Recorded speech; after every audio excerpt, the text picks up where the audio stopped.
Halo guys, di sini saya akan menjelaskan mengenai rekanan dalam profesi akuntan publik. Di sini saya akan menjelaskan kode etik yang dilanggar oleh rekanan dalam profesi akuntan publik. Kode etik yang dilanggar, kalau saya lihat dari Undang-Undang Nomor 5 Tahun 2011 itu, setiap rekanan non publik akuntan publik itu dilarang untuk menjadi rekan pada 2 KP atau lebih.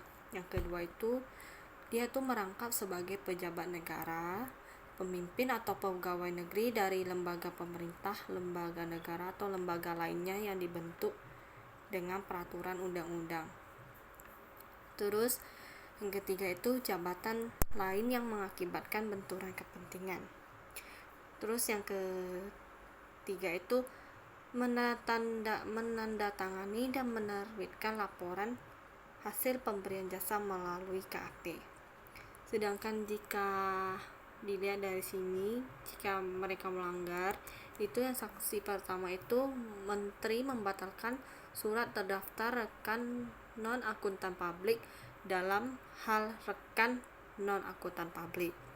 Terus yang bersangkutan, KP yang bersangkutan itu dijatuhi hukuman sesuai dengan hukum karena melakukan tindak pidana dan diancam 5 tahun penjara atau lebih.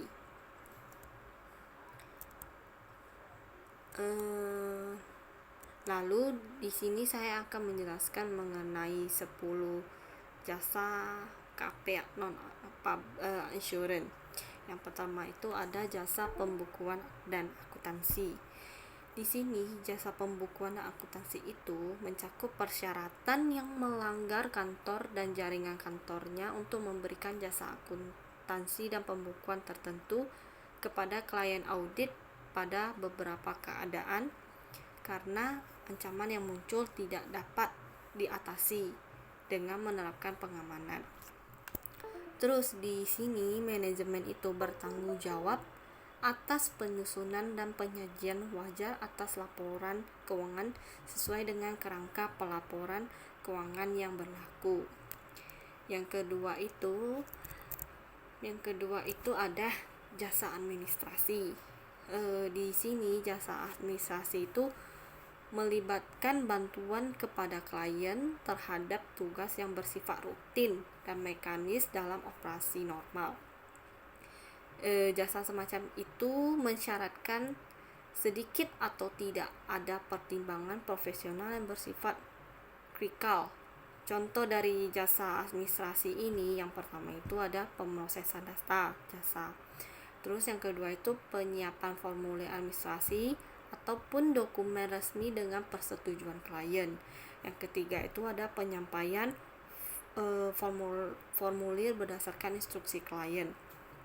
Yang keempat itu ada pemantauan tanggal penyampaian dokumen dan memberikan advis kepada klien audit pada tanggal tersebut.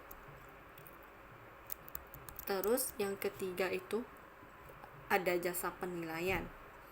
Di jasa penilaian ini mencakup persyaratan yang melarang kantor dan jaringan kantor untuk memberikan jasa penilaian tertentu kepada klien audit dalam beberapa keadaan karena ancaman yang muncul nggak bisa diatasi dengan menerapkan pengamanan.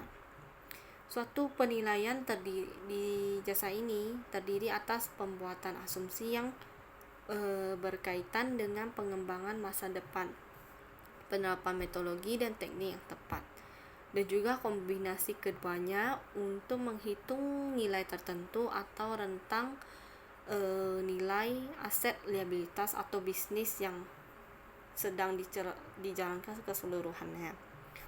Terus yang keempat itu ada jasa perpajakan. Di jasa perpajakan ini mencakup persyaratan yang melanggar kantor dan jaringan kantor memberikan jasa perpajakan tertentu pada klien audit dalam beberapa keadaan karena ancaman yang muncul itu tidak dapat diatasi dengan menerapkan pengamanan saja. Terus di jasa perpajakan ini terdiri dari beberapa aktivitas. Yang pertama itu ada penyusunan SPT pajak, yang kedua itu ada perhitungan pajak untuk tujuan mempersiapkan jurnal akuntansi, yang ketiga itu perencanaan pajak dan jasa konsultasi pajak lainnya, yang keempat itu jasa perpajakan yang melibatkan penilaian. Terus yang kelima itu ada jasa audit internal. Di jasa audit internal ini termasuk persyaratan yang melarang kantor seperti jaringan kantor untuk memberikan jasa audit internal tertentu kepada klien audit dalam beberapa keadaan, karena ancaman yang muncul itu nggak bisa diatasi dengan menerapkan pengamanan saja. Di jasa audit internal ini mencakup membantu klien audit dalam pelaksanaan aktivitas audit internal, yang meliputi yang pertama itu ada pemantauan pengendalian internal, menelaah pengendalian, memantau operasi, dan merekomendasikan perbaikan kepada klien. Yang kedua, pemeriksaan informasi keuangan dan operasional dengan penilaian atas aspek ekonomi, efisien dan efektif aktivitas operasional, termasuk aktivitas non keuangan dari suatu entitas. Lalu yang keenam itu ada jasa sistem teknologi dan informasi.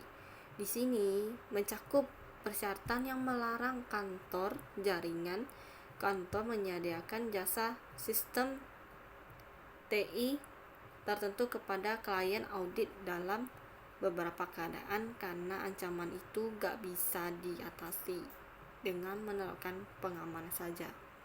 Terus di jasa yang terkait dengan sistem TI ini mencakup perancangan dan pengimplementasian perangkat keras atau sistem perangkat lunak. Di sistem TI ini mungkin yang pertama sumber datanya itu agregat dan bagian dari pengendalian internal atas pelaporan keuangan, atau menghasilkan informasi yang berdampak terhadap catatan akuntansi ataupun laporan keuangan, termasuk pengungkapan yang terkait. Namun sistem TI ini mungkin juga melibatkan permasalahan yang tidak terkait dengan catatan akuntansi klien audit atau pengendalian internal atas pelaporan keuangan atau laporan keuangan. Terus yang ketujuh itu ada jasa penunjang litigasi. Jasa penunjang litigasi ini mencakup aktivitas yang pertama itu bantuan pengelolaan dokumen dan pengambilannya. Yang kedua itu bertindak sebagai saksi, termasuk saksi alihnya. Yang ketiga itu menghitung perkiraan kerugian yang diestimasikan atau jumlah lain yang mungkin menjadi piutang atau hutang sebagai hasil dari litigasi atau sengketa hukum lainnya. Terus itu yang ke-8 itu ada jasa hukum. Di jasa hukum ini melarang kantor dan jaringan kantor dari menyediakan jasa hukum tertentu kepada klien audit.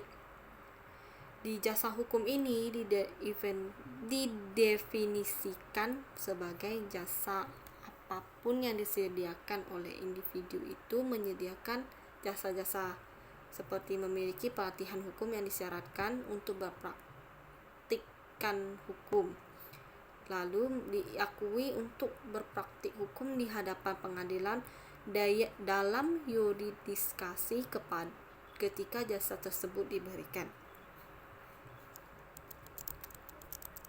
Terus yang ke-9 itu ada jasa rekrutmen.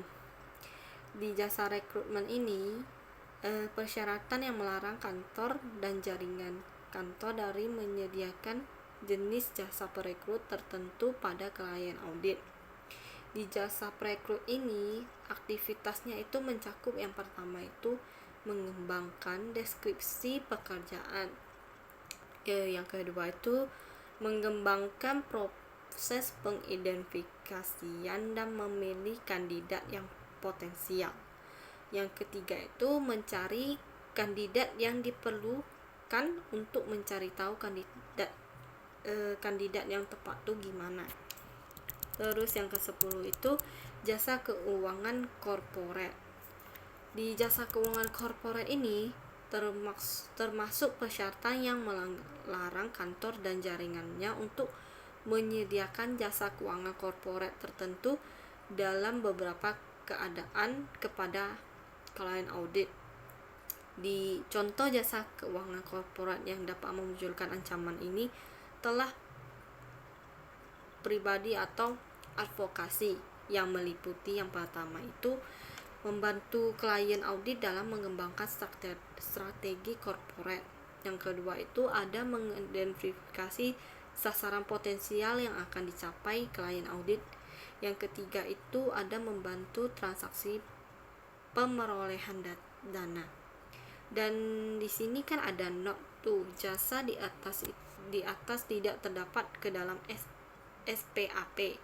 Namun dalam Kode Etik Akuntan Publik Indonesia, jasa tersebut dapat diberikan selama memenuhi ketentuan yang berlaku.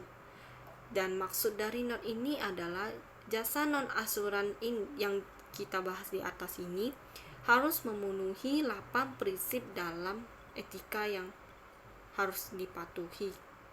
Yang pertama itu kan ada etika perilaku profesional, yang kedua itu ada tanggung jawab profesi, yang ketiga ada standar teknis, yang keempat ada kepentingan publik, yang kelima itu integritas, yang keenam itu kerahasiaan, yang ketujuh itu keobjektivitas, dan yang terakhir itu kompetensi dan kehati-hatian profesional. Sekian penjelasan dari saya. Maaf jika ada salah kata. Terima kasih.